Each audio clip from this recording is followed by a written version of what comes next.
Connie. We have many questions from our viewers today. All right. The first question is, how is the eye of the needle phase progressing?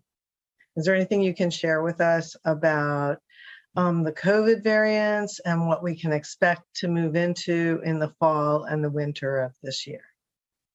You're already experiencing the next variant. The idea, again, is that, as we have said, the eye of the needle will take you all the way, generally, into 2023. This doesn't mean you will experience the same things during that passage, but it is still always an opportunity to examine yourself deeply and let go of those fear-based beliefs. And remember that physical reality can be just as spiritual as spirit, depending upon how you relate to it. The choices that you make during the eye of the needle ought to be representative and reflective of the path of least resistance to your belief system. It is not about fighting to be spiritual, but the idea of relaxing into your spirituality so that you will become more aware, more conscious of what the choices are that actually will work best for you, and not necessarily to force yourself into a belief system that you do not believe you can sustain. So the idea of the passage of the eye of the needle is still a house cleaning experience, as you may say, to really let go, clear out all of those belief systems, assumptions, insistences that you believe you might need, and really relax into the flow of your truth to allow things to fall into place in the easiest, most effortless possible way. Are cetaceans helping us in this phase of transformation? In some senses, because they are telepathically connected to many different energies and civilizations, they are bringing that energy to your planet and distributing it, so to speak, radiating it, if you wish, to the rest of the world to make it available to those who are willing to take advantage of it. But they are also going to go through their own experience of transformation parallel to yours, so that when you both come out the other end, along with many other beings on your planet, you will truly have renewed yourselves and stepped into a different reality more consciously. Yes, I know that the dolphins are actually experiencing their own form of virus. Yes. And so they that's will reflect, they will assist, but they will also have their own ideas of experiences to go through so that they can be in synchronous harmony with what humanity is experiencing as well. You mentioned that the positivity of the Earth is now a little more than 50%. And coronavirus inoculations in the US now seem to have stalled at just over 50%.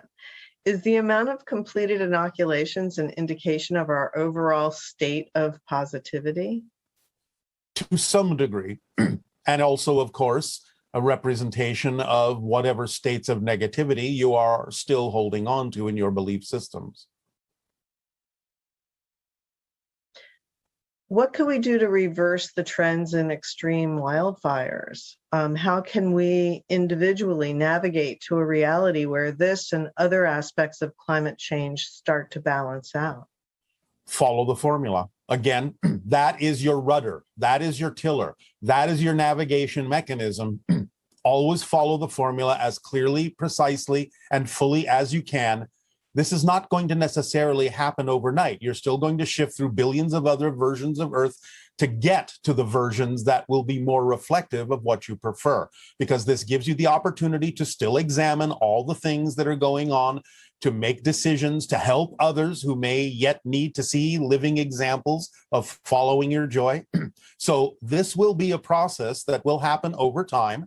But the idea is, again, different versions of Earth are experiencing different things with regard to climate change, and you may see some shifts. But the idea of the climate change that you're experiencing now cannot fully be reversed. It can only be adapted to. But the idea is that as you progress through the different versions, you will eventually navigate yourself to a version of Earth where things will seem to reverse or mitigate to some degree, and then they will continue in that momentum for a while after that. Just keep going, just keep acting, just keep following the formula. It contains everything you need and leaves nothing out, including the experience of your physical reality on all levels and in all parallel realities. And this burning of the forests, was this something that's happened previously on Earth in other periods of warming of the planet? It has. And in many cases, nature does this so that it can replenish. Of course, the main difference that exists now is simply the habitations that you have built in areas that in the past were able to burn without destroying any structures because no structures existed. So now you have allowed yourself to create the kind of imbalance with nature that allowed you to put your structures in the way of the natural way that the Earth has of replenishing itself in periods such as this. And previously, I guess in the United States, the Native Americans were the ones who sort of tended the forests. Is there something in our behavior with the way that we're managing our forests that is exacerbating this situation? Yes, of course, because the idea is you have accelerated these cycles greatly by the pollution of your atmosphere and other aspects of your world. And you have been out of balance with nature in many different ways that allows these things to be magnified many more times. The American Indians also did actually set fires purposely here and there under controlled conditions to allow certain sections of the forest to replenish itself, but they understood exactly to what degree to do this. It was not the idea of a rampant or out of control experience in most cases for them. See. There's a question about a woman named Anjali who held a press conference in front of the Lincoln Memorial to talk about her experiences meeting different ET races. Are you familiar with this at all? To some degree, but it is not necessarily relevant for us to comment on. Okay. So the next question is, if we are never alone, why do I feel so lonely? Well, first of all, your definitions about the idea of being on your own. The idea that you feel disconnected from things comes from definitions within you, whether consciously or unconsciously, that allow you to feel the idea or the experience of that disconnection, which can allow you to then experience being lonely. So the idea is to get in touch with your belief systems, to understand you're always connected. Now, this doesn't mean you will always be aware of the connections, and you have to be okay with that, because in many cases, you have to go through whatever processes are necessary for you to learn as an individual. But just because you are learning these things as an individual and don't necessarily sense the presence of others all the time, or even most of the time, doesn't mean they're not there to help you. Please do understand that it doesn't mean that when you have help, you're going to hear that help or perceive that help in necessarily any gigantic way or obvious way, because the idea is that your guides are allowing you to learn how to be your own best guide. So they will guide you with subtlety. They will guide you with whispers. They will guide you with synchronicity and suggestions that you may even think are your own, in your own thoughts, in your own mind. So you are never really alone, but the idea is that you're always given the privacy and the independence to function as your own best guide. So just know you're not alone, but let it be okay for you to not always sense the presence of others, because that might interfere with your ability to strengthen your own self and get in touch with your own powers to create the reality that you truly prefer. I remember one time you talked about the idea of the word alone and how it actually also represents the idea of all one. Yes. So again, it's about definitions, it's about perspective, and it's about understanding how to use those definitions to create the atmosphere and the environment in which you can thrive while not necessarily being held by the hand constantly. So the idea, you could always ask yourself, am I thinking of myself as being alone, or am I remembering that we're all one? Yes, and also, again, many people on your planet may experience the concept of loneliness because, again, they have insistences on how things should happen in their life. And when they don't see it, they give it a negative definition. They may insist on the idea of having certain kinds or attracting certain kinds of relationships. And when they don't see them, they feel that they have been abandoned. But all these things come from belief systems within you that you really need to get in touch with, really need to let go of, so that you can change what you feel. Because remember, all feelings stem from something you define and believe to be true. There's no such thing as a feeling existing in a vacuum. It has to come from something you believe in to begin with. So get honest, get deep, get transparent in your self-examination, and truly let go of those fear-based beliefs and insistences that you may not even know you're holding on to, but which are the only things that can create the experience that you're describing as loneliness. You think you're missing something in your belief system. What's the difference between like being your true vibration and people who are popular or charismatic? Is there a relationship between that and individuals who may not be quite that way and often feel alone because they're lonely because they're not attracting lots of friends? All right. Well, again, there's insistence in that definition, and you've kind of mixed several definitions in there into one thing. You don't have to necessarily attract a lot of people to be on your true vibration. In fact, there are some people who don't attract people at all because their true vibration is to experience and examine and investigate things more on their own than with others. But the idea is that what you're referring to as charisma is just a particular kind of experience that goes with some people being in their true vibration. And not always do people have to be in their true vibration to attract others into their lives in great quantities. It depends on what lessons they have to learn by the reflections that others may bring into their reality with them.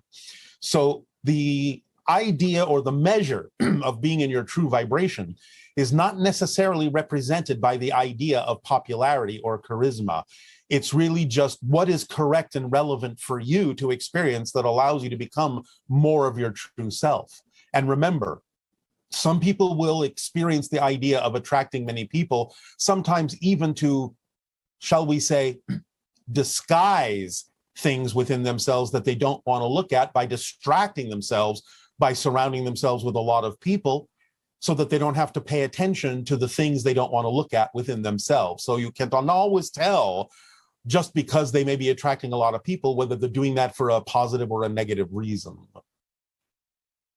Can you suggest how to differentiate between negative synchronicities and challenges, which are part of our excitement? For example, if traveling by car somewhere is part of your excitement and your car doesn't immediately start, but after a lot of time and effort, your car actually does start, have you ignored a negative synchronicity, or have you successfully managed a challenge as part of your excitement? It may be either. You have to, again, investigate yourself to understand. But then again, there are things that may occur that you may never understand directly. For example, I can give you the illustration that the car not starting right away may actually have prevented you from getting into an accident. So you have to look at it from a number of points of view, but also don't look at it too hard.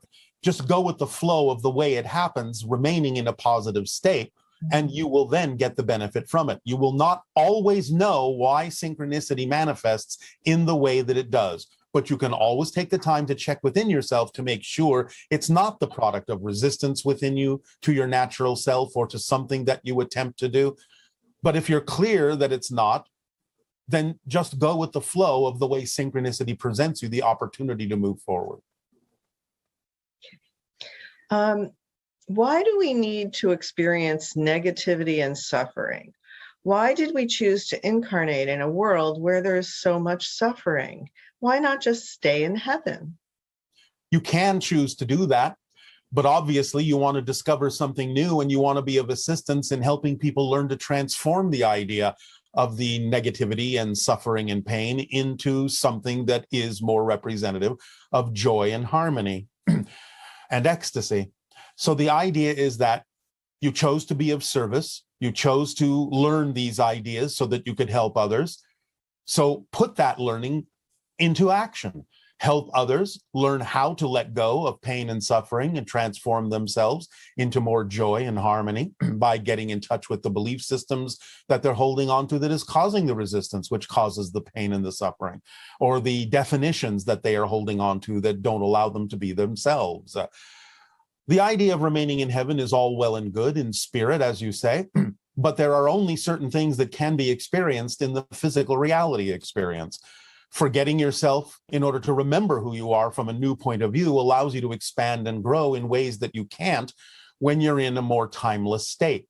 So the idea is that it is a challenging experience, certainly, but it's one absolutely rich with potential to discover new points of view, new experiences, new understandings of all that is in all the ways it can experience itself to be through you.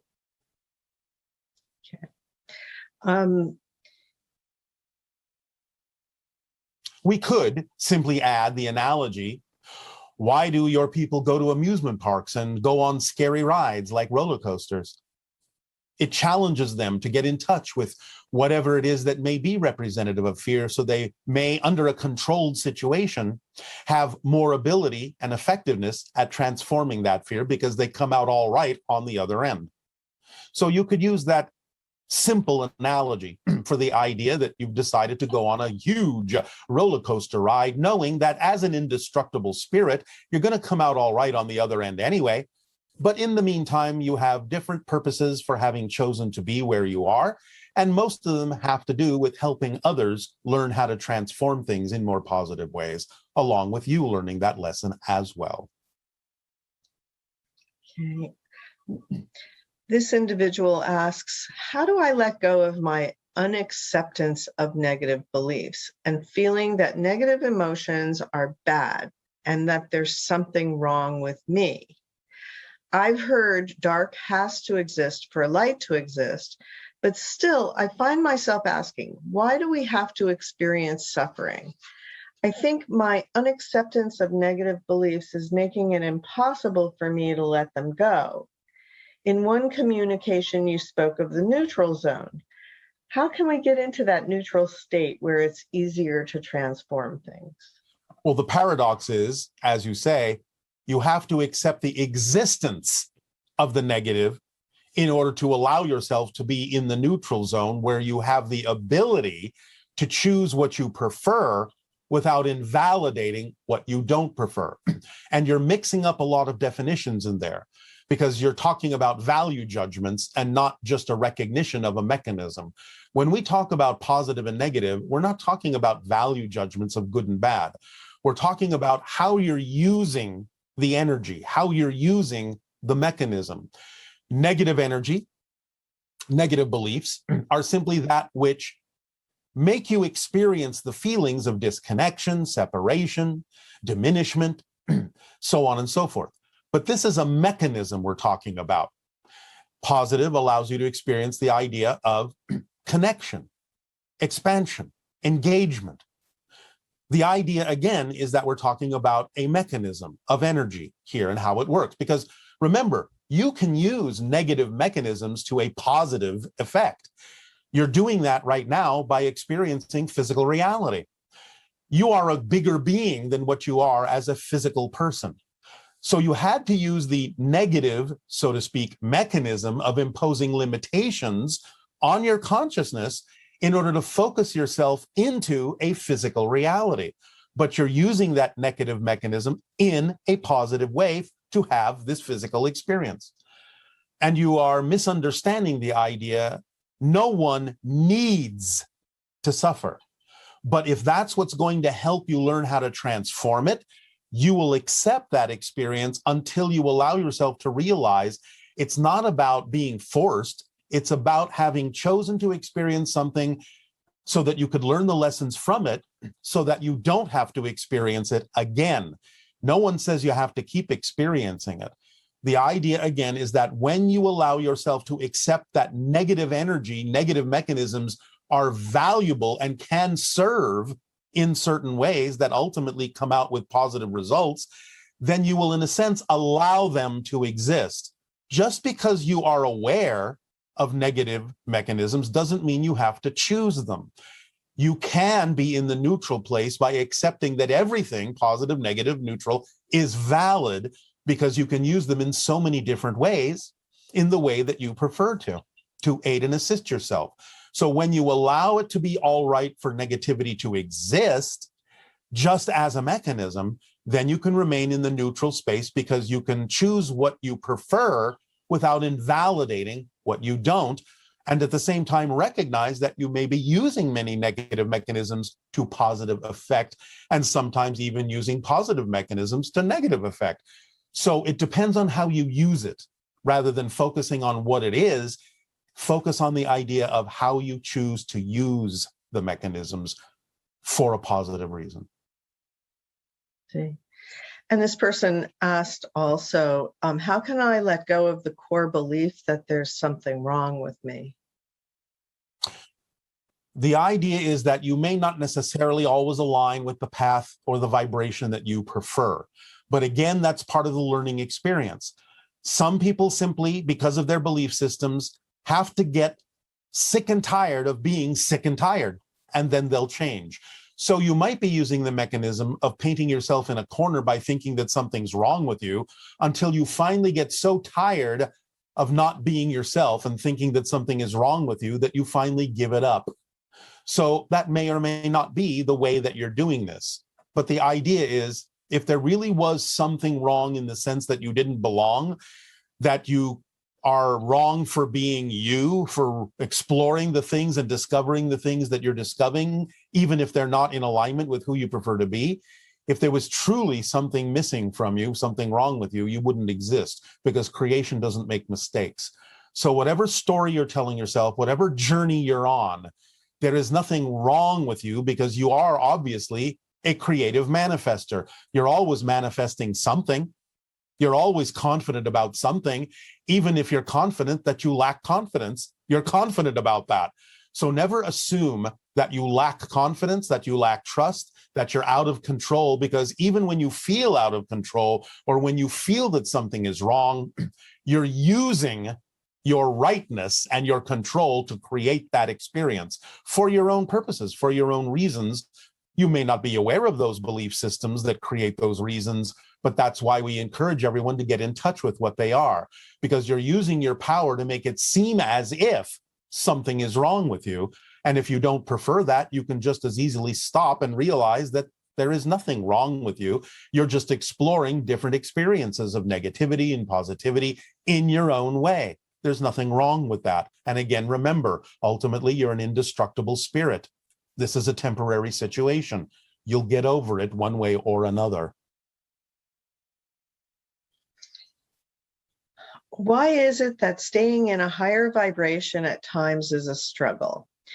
Also, are there some ETs helping us in cleansing the negative energy that has kept us from evolving? We are helping by adding our energy to the vortexes of your planet, and in a variety of other ways to make it a little easier for you to lock into the vibrations that are true for you individually and collectively. But again, the only reason why things may seem difficult to change, or that they are a struggle, is again, your definitions. There is no such thing as an inherently difficult or struggling situation. It's only the way you're looking at it, the way you're defining it, that makes it experienced that way. Look deeply into your definitions and what you're afraid of that would make you hold on to those definitions, because you don't hold on to anything that you believe doesn't serve you. So if you are holding on to definitions that make things experienced to be a struggle or difficult to change, you're holding on to those definitions that make it seem that way because you have a belief that the worst thing possible would happen if you didn't. So you have to reverse that idea within you. You have to know that it's not a fact that the negative belief is telling you something worse will happen if you move forward on your joy. It's just a way it has of, shall we say, persevering, the way of protecting itself, the way of perpetuating itself by telling you things that are not facts, but that scare you into not moving forward. That's just the way it's designed to keep going and make sure you don't let it go, because all beliefs are designed to perpetuate themselves, because if they weren't, you wouldn't have a physical reality experience, because physical reality isn't real. It's a projection of consciousness. It's an illusion. So you have to believe something to be a fact. You have to believe something to be true in that sense in order for you to continue to have a physical reality experience. But you get to decide what you prefer and what you choose to believe in. So never assume that the fear that comes up is necessarily real.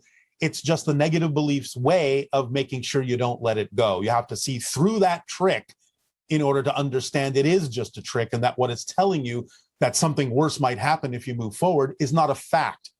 It's just a belief, and you can change that. What frequency do we as individuals need to be vibrating at to reach fourth density? And how far is the current Earth collective from reaching that goal? It is advantageous for you to be somewhere around 100,000 cycles per second to maintain the momentum of moving into fourth density.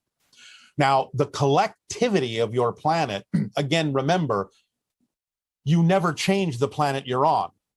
You shift to a new version of Earth that is already reflective of the higher vibration when you experience a higher vibration around you. It's not the same planet.